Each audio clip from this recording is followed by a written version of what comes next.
Welcome to this episode of Temple Beth Am's Are You Coming Back? Personal, candid conversations with Jewish thought leaders across the country on the future of Jewish practice, hosted by Rabbi Cantor Hillary Chorny. There is something extra special and, a little extra intimidating about interviewing an expert interviewer. And that's exactly who Abigail Pogrebin is. Abby is the author of 3 books, including the most recent, My Jewish Year, 18 Holidays, One Wandering Jew, which was a finalist for a National Jewish Book Award. She and I sat down thanks to a wonderful connection that Rabbi Adam Kligfeld made between the two of us. He was a featured interviewee by her recently during the pandemic. And Abby and I talked about what it was like for her adult kids to come home during this pandemic and for her life to slam to a halt, for her to hit a welcome brick wall. Stay tuned for this amazing, fascinating, in-depth conversation. As you know, I'm having these conversations with people with lots of hats on. You and I, we have our professional Jewish-ish hats, and we have these personal lives that we lead, and I'm trying to delve into one, always touching on the other. I'd love to go into a time machine a little bit with you to start and go back a year. Really is almost exactly a year, as we're in Adar now. It's hard to believe. And paint a picture for me. What were you doing a year ago? You, the Jewish you, the family you, were you even immediate past president you yet of a synagogue you? What was past Abby doing before you knew that this was all going to happen? Well, I would say past Abby a year ago, it's just mind-boggling. Was a pretty stressed out Abby, probably as stressed as I've been in my adult life because, and you probably can tell from knowing me a little bit that I am predisposed to stress as a neurotic New Yorker. But I had taken on a job that I never thought I would say yes to, which was a political one. I'm a journalist, and it's obviously a leap to decide to be partisan, outwardly, publicly partisan, but I was very, I would say, kind of galvanized by the last 4 years. And some of your listeners may remember that November 2019, there were polls basically saying that Joe Biden couldn't win. This was all pre-pandemic. And so when I was approached to be director of Jewish outreach for Michael Bloomberg, at that time, I sort of felt like, a little bit of if not now when, like, that if I could maybe do something, if this person might actually chart a course that was probably a more moderate one than was, at that time, it felt like the moderate voice was going to be the only one that could possibly prevail. And so I said yes without having ever worked on a campaign before, which was maybe Meshuggah, but bizarrely meaningful, even though, as everyone knows, that campaign actually did not have an auspicious ending. It was powerful to be out in the Jewish world across the country before we had to stop traveling, going to all of these places and talking, frankly, to fellow Jews and saying, what matters to you? What is missing? We had seen Jewish community was as splintered as the country in so many ways that I think some of, whatever your politics, we all had to acknowledge, right or left, that we were as divided a people as we've ever been, I think. Mm. And I was just feeling like, that was a shanda. Like we're too small of people to be this splintered. And that's what I hoped with plenty of humility. And believe me, I was consumed with humility, knowing that I had never done it before and might not make a dent. I felt like since I was asked, and because I know a lot of Jews, having traveled as much as I have and been lucky enough to visit so many synagogues, JCCs and Federation communities, I kind of knew who to call and how to at least begin to talk to people and see what they were feeling and what mattered to them and to relate it to the campaign. So it's a long way of saying I was traveling a lot. I was completely, on Spilkus, not knowing if I was doing a good job. And then, we obviously didn't do so well in the debates. And next thing you knew, there was a pandemic and everything shut down, Super Tuesday, and everything stopped. Like it literally went from like a locomotive to a brick wall. And in a funny way, that was a very welcome brick wall for me.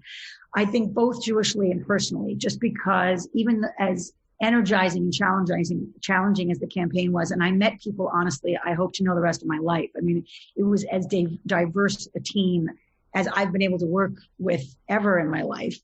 When you're in the Jewish world, you often don't meet people from all over, of all different, demographics and race and gender identification. This was like being thrown into the melting pot.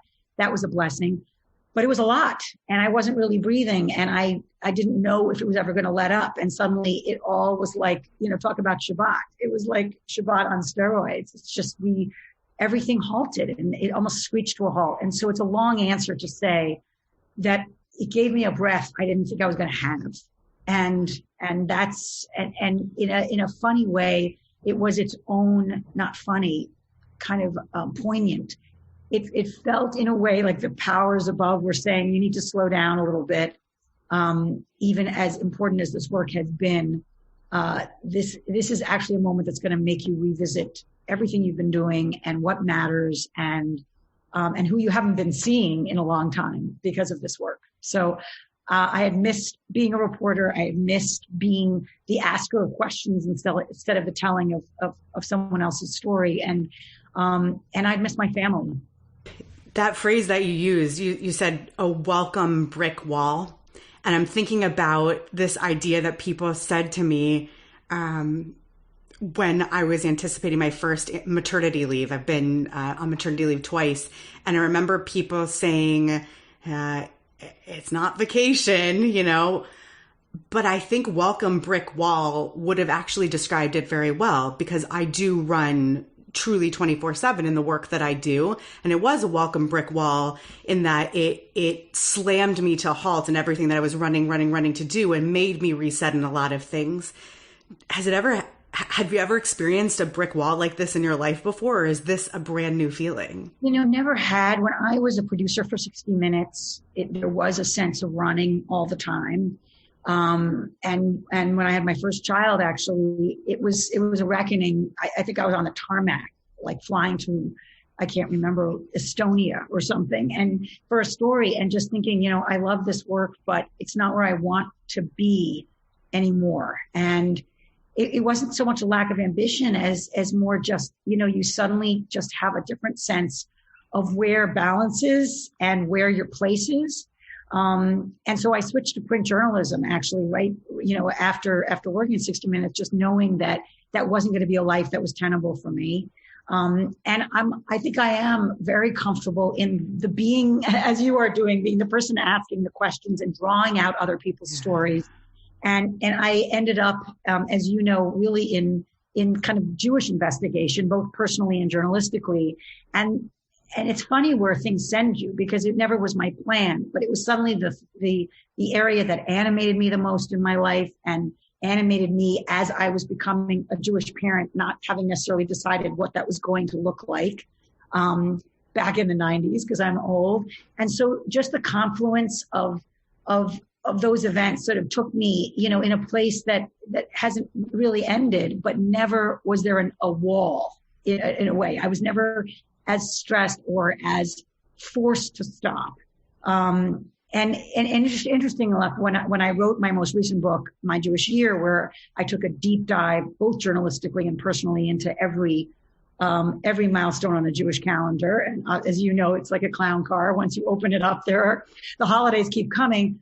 It was interesting to me how almost to a holiday, and you know this so well, our tradition slows us down. Our tradition, it was so kind of powerful and redundant in the best sense that in a way our tradition keeps saying, you can't just rush through this.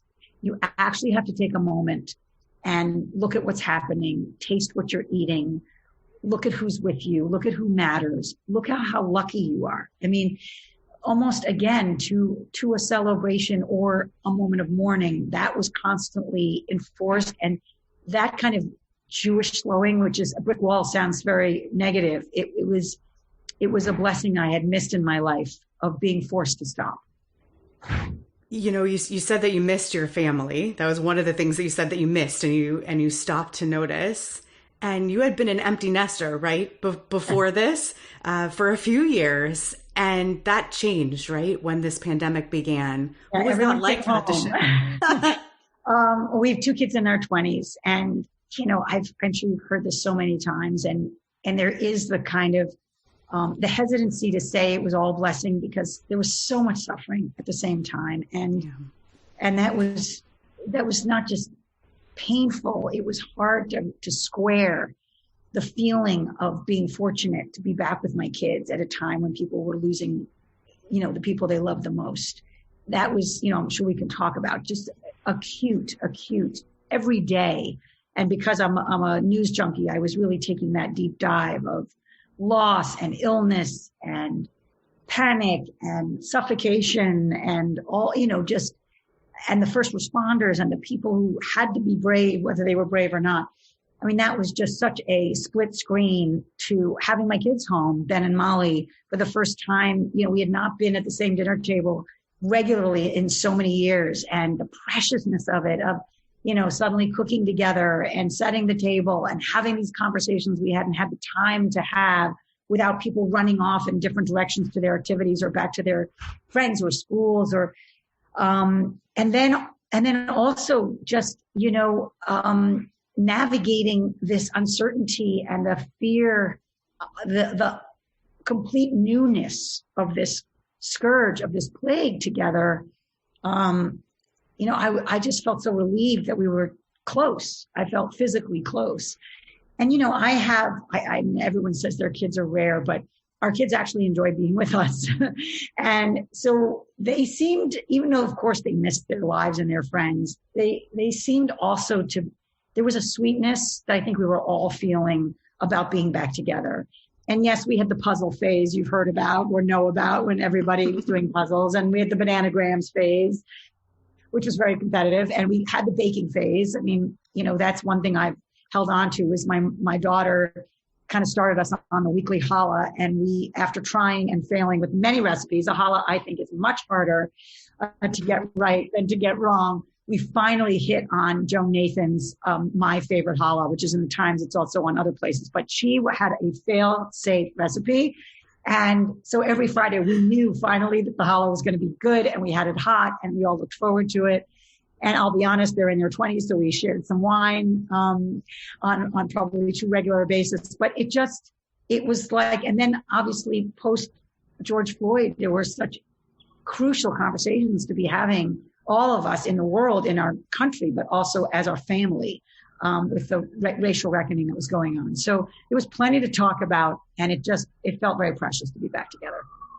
Yeah, it sounds like 2 things going on at once for you. It sounds like both a preciousness of coming back together, but it also sounds like meeting your children as adults for the first time, which is something I look forward to I can't do the math, but it's going to take me a long time to get to that phase. I'm a little jealous. That wine sharing sounds great. But there is something unique and precious about the kind of conversations you can have for the first time at that level, it sounds like. No, it's really true. And you also get pushed by your kids in a different way when they're older. I mean, you know, I would say, not disrespectfully, but a sense that their opinions now have been shaped away from you, and now they're coming back to that same dinner table, you know, having evolved and maybe taking a different iteration than you remember. So it was challenging also to have some of those conversations, and even just to be side by side, you know, cleaning the kitchen, or realizing you still have lessons to teach your 23-year-old son. As I did with Ben, I made quite a thing of how to sponge correctly. I said, I cannot send you into the world without really knowing how to clean a kitchen. And he says he prides himself now on leaving a kitchen as clean as his neurotic mother would want it. But just doing those mundane things side by side, just, you know, precious time. When you're having these conversations with your kids and you're kind of checking yourself and thinking about these deep considerations and the late night bananagrams and puzzling, is that when it came to you that you wanted to have the deeper conversations with other folks out there in the world and start talking about, I don't know, God? Because I think that, did you go straight to the God? I know that's such an obvious leap, right? It's such right. No, I mean, I think it had often, after I finished my book about the holidays, when I was on a book tour for that book, and again, privileged enough to talk to so many communities about, the architecture, I would say, of our Jewish lives, which is the calendar. So many of them pushed me, as Jews will, and said, where is God through your book? It feels like the divine is getting short shrift. And, what guided me very much in that book was, I interviewed over 60 rabbis and scholars about, what are the origins of these holidays? Why do they endure? As many are much more recent than people realize. They're not all these ancient rites. And wanting to understand really why they are still relevant and resonant today. Like, why does Shmini Atzeret have any reverberation for our lives in 2014, 15 when I was doing this? So I was having those conversations, but, God sometimes wasn't in the answers so much as to why we have 4 cups of wine or why we stay up all night on Shavuot. Obviously, God was in the story, but not so much the spirituality. And so it was something that stuck with me, but I was very intimidated by, to be honest, as I think every Jew or every person should be. I didn't feel in a way entitled or equipped, or authoritative enough, schooled enough, scholarly enough to even take on the investigation. And it was really the rabbis in my life who said, that's ridiculous. Like, you're entitled to the questions, you're entitled to the inquiry. And then it was kind of, the pandemic hits, and I just felt like all these questions that I had that I almost didn't have the courage to admit I had were laid bare. How much is God controlling? Is God punishing us? Is God good? Is there some kind of divine plan that is beyond us and that we're only kind of not pawns in? That sounds more passive, but that we have no agency in. I mean, these questions, suddenly you have this plague, and it's very hard to imagine that there isn't some force, whatever you call it, at work. And then the response felt so divine, of people stepping up and helping each other and risking their lives for each other. And, let's set aside the leadership during that time, which we can parse another time, but just really seeing, what humanity people are capable of. And having heard so many times from my teachers, that God is in relationship, that God is in the showing up, that you see God in the places where people hold each other, carry each other. That was just overwhelming to me. And it was just felt in a way like something was crying out for the inquiry now. And so I approached the editor of the Forward, Jody Redorin, who some people know used to be at the New York Times. And I said, I have this crazy idea and I'd love to explore it in some way. And to her credit, she was very open to it, knowing that it was going to be hard for a million reasons, which, we can talk about. I mean, God is already very well-trod territory. And also it's extremely complex theology. It'd be hard in 1,100 words, whatever each one of these pieces was going to be, to capture what one of these rabbis or scholars, or I did interview a cantor who was wonderful, like to try to really get at what is God for them. But those were conversations I was frankly dying to have, because I knew I couldn't unpack any of this by myself. I didn't even want to try. And I have found in all of my reporting that the teachers are everything, that what all of you do and the work that you're immersed in, we need you, and we can't do it alone. And opening a book or the Torah or Talmud or any commentary or any, frankly, Dvar Torah on the page is not the same as conversation. So those were the conversations I started having. I think about the legacy that you have of asking questions, from 60 Minutes to the books that you've written, to the stars who you've interviewed and writing Stars of David, and all these stories that you've told as you talk about the pandemic. the shape that the story is taking for me is that as a journalist, what you wish you could have done is to interview God, as silly as it sounds, about this pandemic, but you can't go to that primary source. I mean, Jews do ask God the questions directly. We actually do that in our liturgy all the time. We ask God and use second person language all the time, and it makes it into our liturgy. That's how we pray. And I hope that we tell people all the time, go ahead and talk to God and ask God directly, but it makes for a terrible interview. You know, and so these are your secondary sources. It's a way of getting at God. Amazing. No one has said that ever. And it's so true. I had all these questions, and I think part of it was feeling the fragility of life in a way that, again, you know, our tradition teaches. I mean, but never having felt it as profoundly and frighteningly and shakingly as I did, and just wanting to understand what's going on here. You know, like, is there a plan here? Is there a purpose here? Is there some sense of telling us something? You know, I mean, I know that it's way too simplistic to talk about punishment. That's not what I mean. But was there some lesson that we were supposed to be paying attention to? Sure.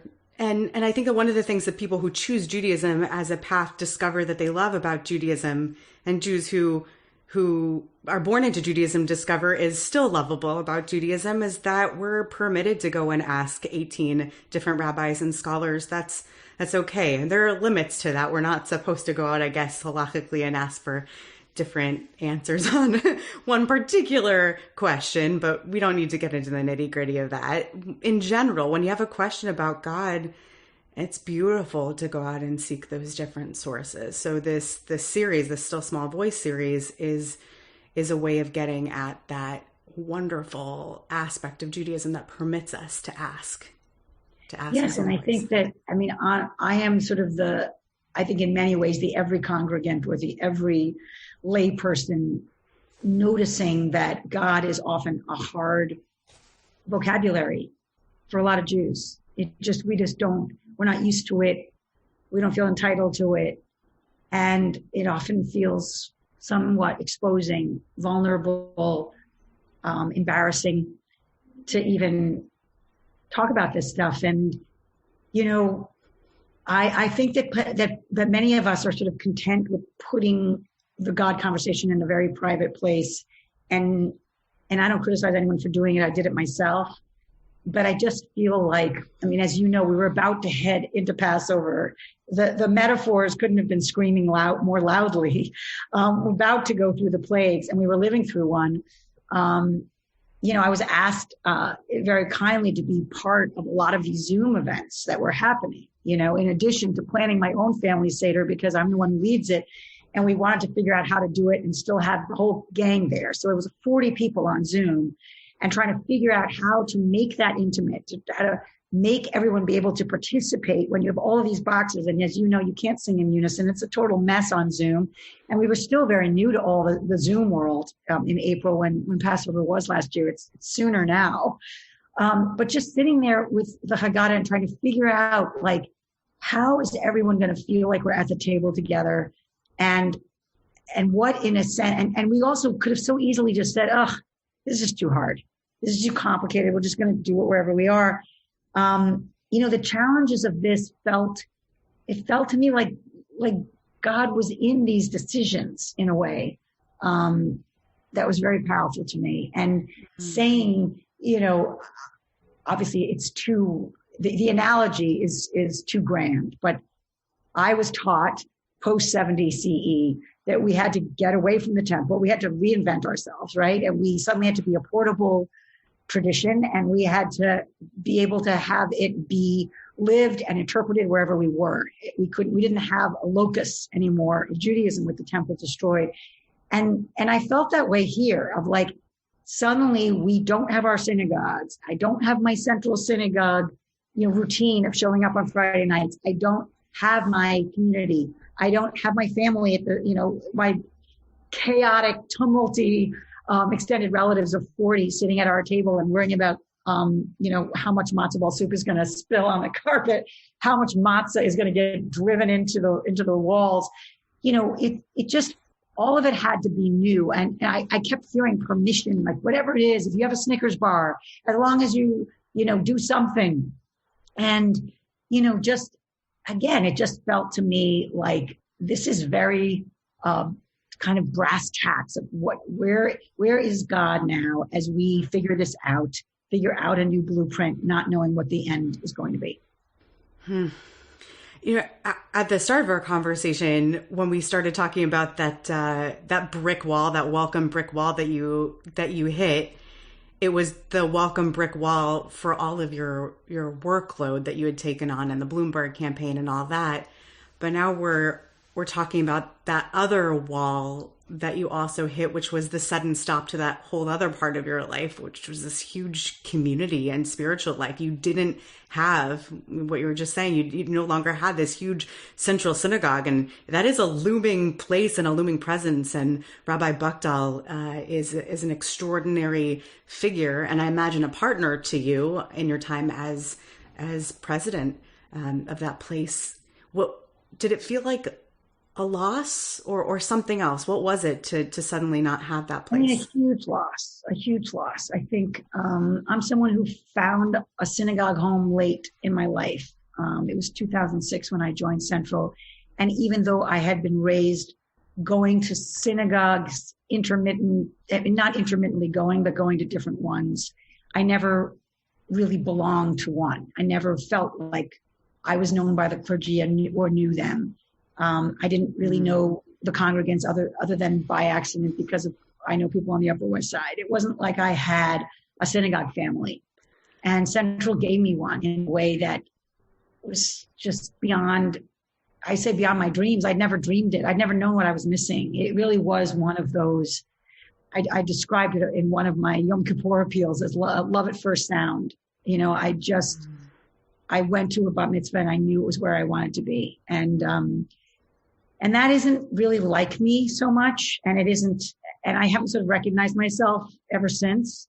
The fact that an institution became so crucial in my life, that it helped my family in the way that it has, that I feel that I've learned as much as I have. And particularly this gang, like you suddenly have this gang you didn't know you'd have. And there's something just about the ritual, as you know so well, of showing up on 6 o'clock every Friday and knowing you're going to be quiet and you're going to turn your phone off and you're going to be surrounded by hundreds of people that you haven't seen in a week. Mm-hmm. And whatever you're holding and whatever sadness there is, because it isn't always buoyant, it just had a kind of space and permission and breath that I had never had before in my life. And so it's become a very cherished thing.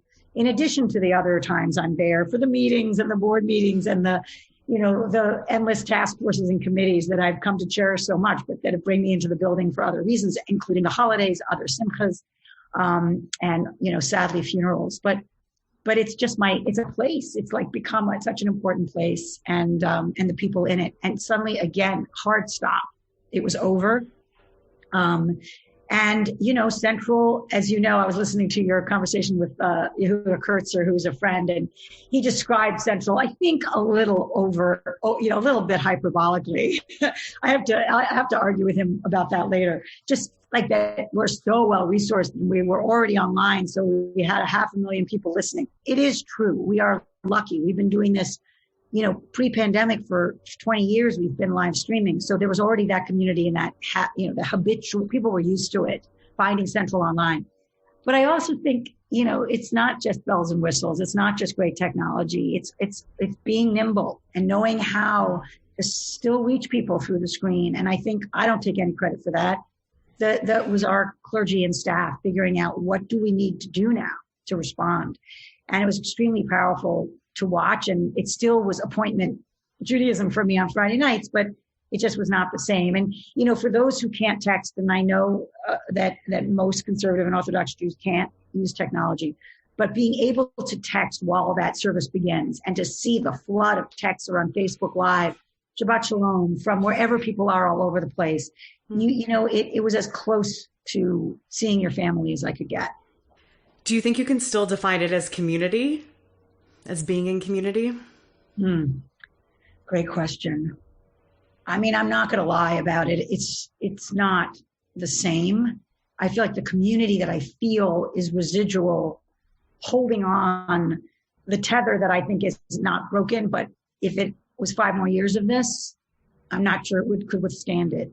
Not that the friendships would disappear, but the ease of being together and the familiarity and the kind of picking up where we left offness of it all. I'm not sure. And it's a scary thing for me to think about, the idea that this might not ever be normal again. I don't go there in my mind. Yeah, you were describing before this idea of the post-70 CE reinvention of Judaism, but there's also a story that we have been telling ourselves since the beginning of this pandemic at different times and at different speeds, which is the impermanence of it, a reassurance that we give ourselves. Again, depending on which news station you listen to and which doctor you listen to, you might have more certainty about how soon this is going to be over or not. But the prognostication is some sort of a return as opposed to an entirely one-directional trajectory.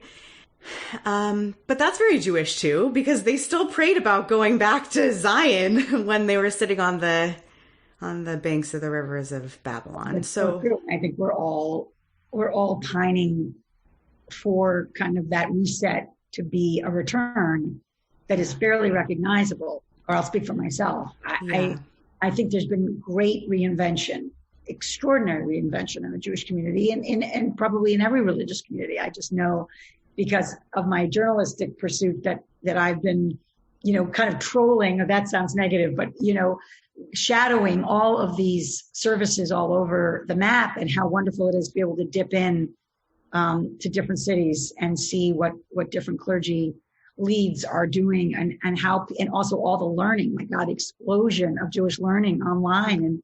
And because I moderate conversations, I'm seeing how many show up. When I interviewed Yehuda Kurtzer about his new book with Claire Sufrin, I mean, the hundreds, might even been more that show up. I'm not sure if we were in person, that many people would have come. Mm-hmm. I interviewed the leading women of Shtisel. There were thousands of people showed up for that at the Streicker Center. And, that kind of gathering would not have been possible in person, but I would give that up. I would give up the numbers to be back live. How has this changed your appreciation of some of these things that you've wound up interviewing people about, of the arts? You're mentioning Shtisel and TV. How has it changed your consumption of some of these digital media and other pieces of the world? Yeah. I mean, I wasn't as much of an Instagrammer before this, but now I take that deep, that's my husband, Dave, says, oh, you're going down the rabbit hole again, and I'll look at, Michael Aloni, or I think it's Michal Aloni, who played, Akiva in Shtisel. And, he's on Instagram and I see that they're on set shooting the 3rd season. So then I'm sort of, linked to Netta Riskin, who played his sister Gitti. And next thing you know, I've lost an hour of my life. And similarly with some of these seminars and conversations, Streicker's doing them and the JCC in New York is doing them. Federation is offering them and AJC is offering them. I mean, we all know how much there is. And, I am kind of a sucker for content because it energizes me and it keeps my mind whirring. And I, it makes me feel in a way like I'm still connected. And when I turn off those seminars or those live streams or turn off my Instagram, I kind of kick myself and say, you're deluding yourself. This is, this is not a two-way street. But at the same time, I interviewed Natalie Portman a couple of weeks ago, and there were maybe 7,000 people who signed on for that. And yes, she's a big star, but she's also a big Jew. She's somebody we hold up, even whether someone agrees with her on everything or not.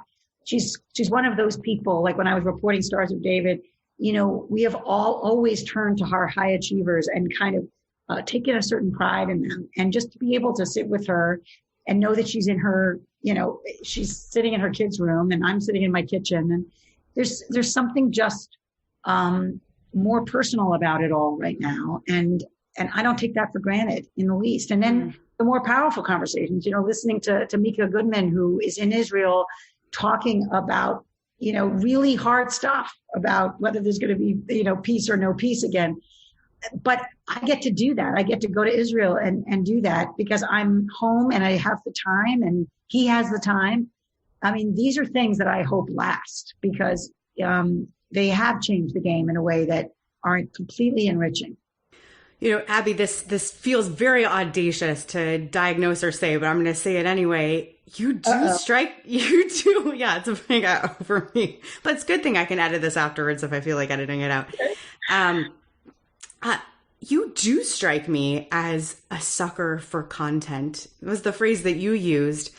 You do strike me as a sucker for content in the most gorgeous Jewish way in terms of a JCC Jew, and something that seems like a wonderful and beautiful Jewish value tension for you is that contrast between that.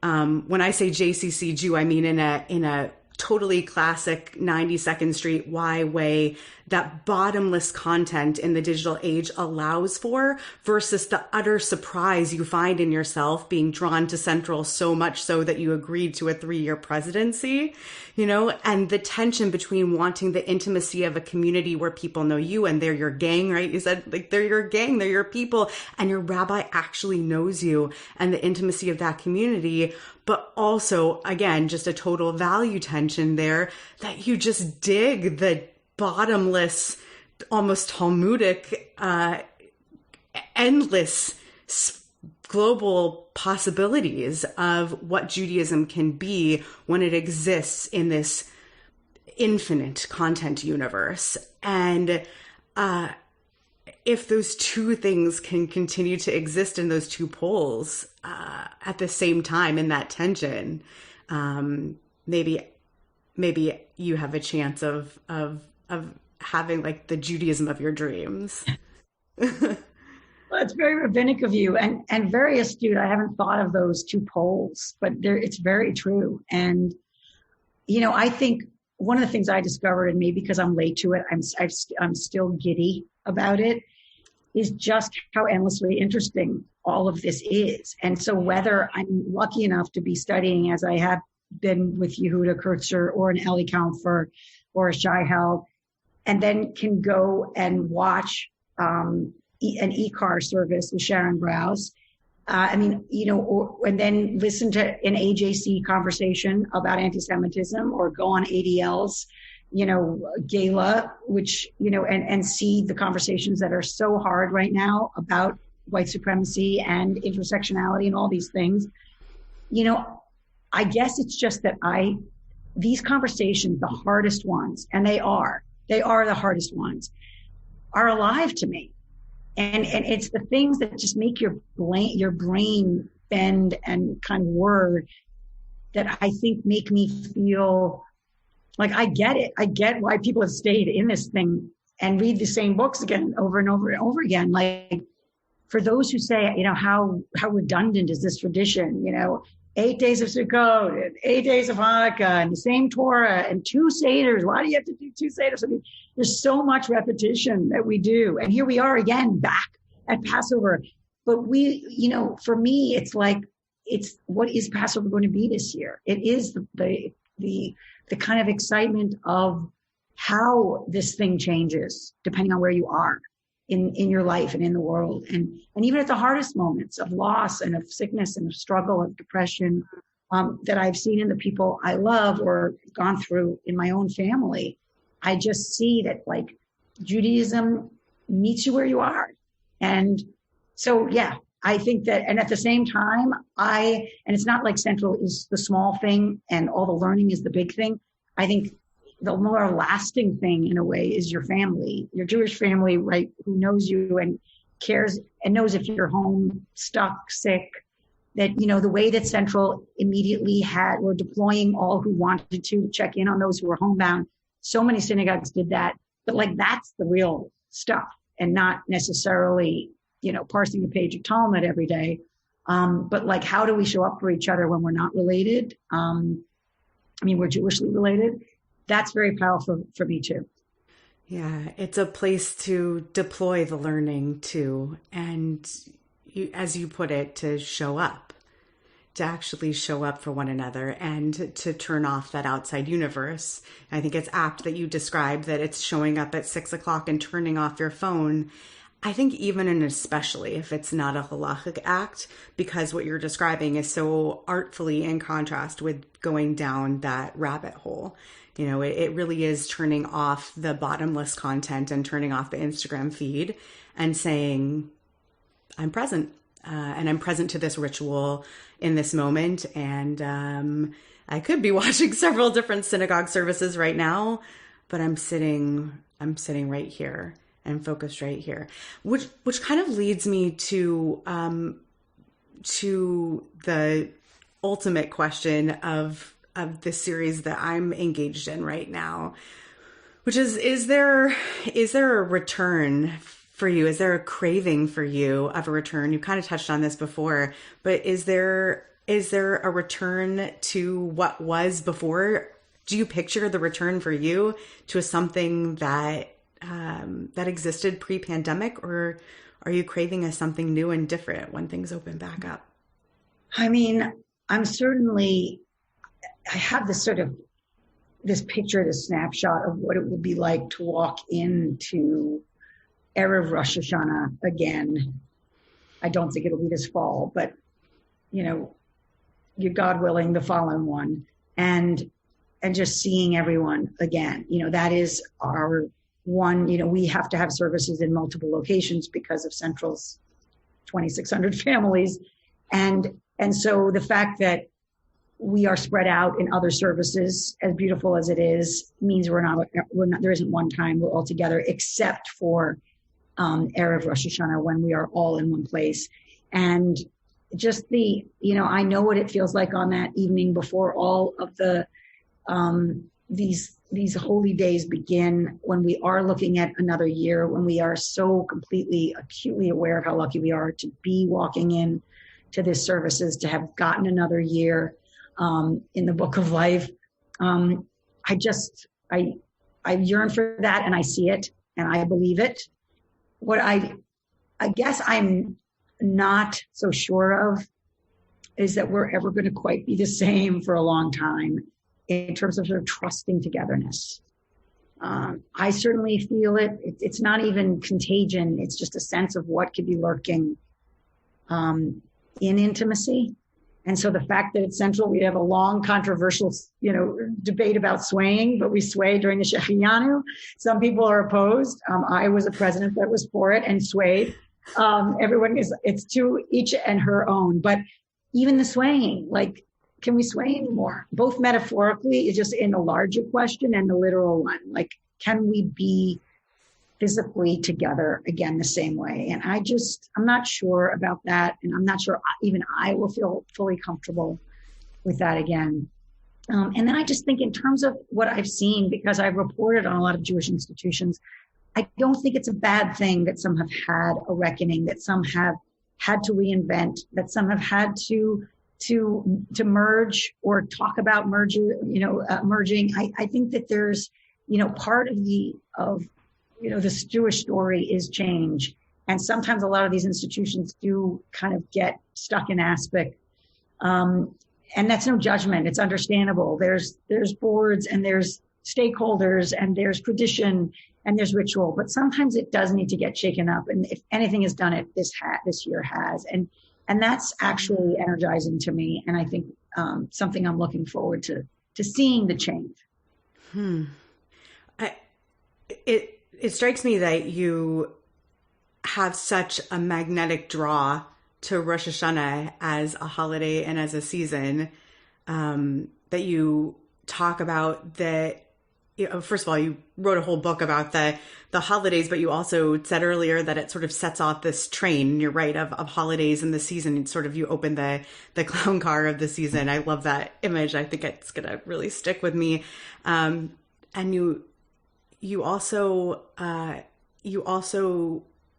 co-wrote a song with Noah Aronson, and it was all about the call of the shofar and resetting and how people kind of reset in that season. And there seems to be for you a real gravity to the reset of a new year. Do you think that there's going to be, do you have in mind like a ritual, a moment? Is it the vaccine shot? Is it something? Can you imagine for yourself like a ritual, a reset button? Are you going to blow a shofar for yourself?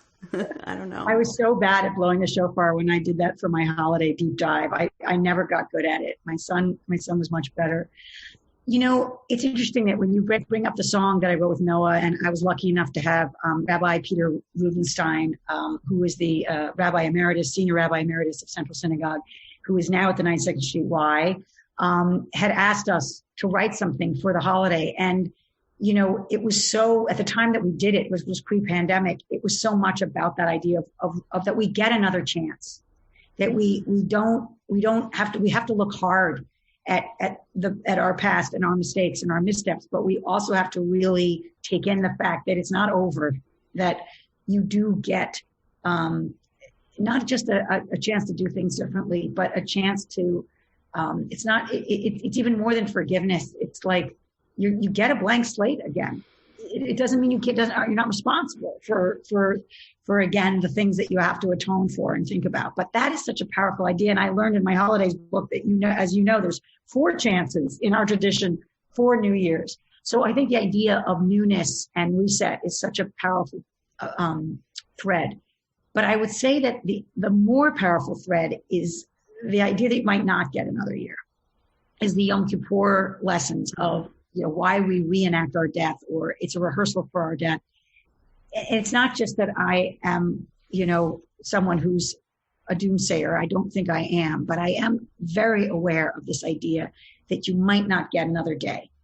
That has come through in my Jewish learning in a way that really just wholly changes my perspective on waking up and saying that Modani, Modani, blessing. And so when I think it's a long answer to your question, it's being able to wake up in the morning and just have a sense that we've gotten through.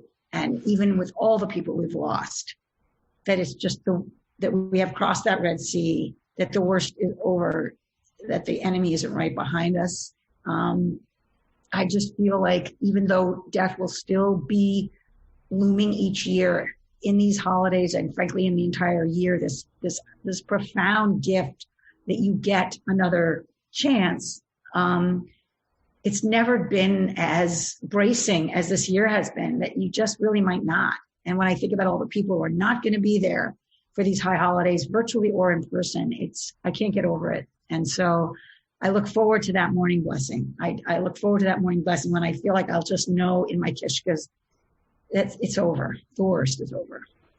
I love that as a lesson that you're offering out. And I hope that my community members who are listening to this can take something from this, which is that I think that so many of us have this cautious but burning optimism that there's going to be something in this high holy day season coming up that'll be recaptured, that we lost so painfully this past year. And I think that there are disappointments that await us still, because there are so many disappointments in it not feeling like we expect, disappointments in the fraught emotional experiences and spiritual experiences ahead of what it means to just sort of hit those reset buttons. And I love what you're saying, which is that there are 4 chances a year. There's another new year and another new year, another year, new year, 4 New Years a year in the Jewish tradition. And not only that, but every morning is another opportunity for us to just say, well, today's another chance for it to get a little bit better. Thank you, Abby. Thank you for this conversation. Thank you for the candor and for this deep, deep dive into your life and your incredible professional story. Thanks for shining light on yourself. Well, I meant it when I said I've loved listening to these. I will continue to, and I was honored to be part of one of them. So thank you. Thanks for listening to this episode of Are You Coming Back? Do you have someone you'd like to recommend for a conversation like this one? Someone who might have a fascinating personal perspective on returning to Jewish rhythms beyond the pandemic. Reach out to us at hchorny@tbala.org.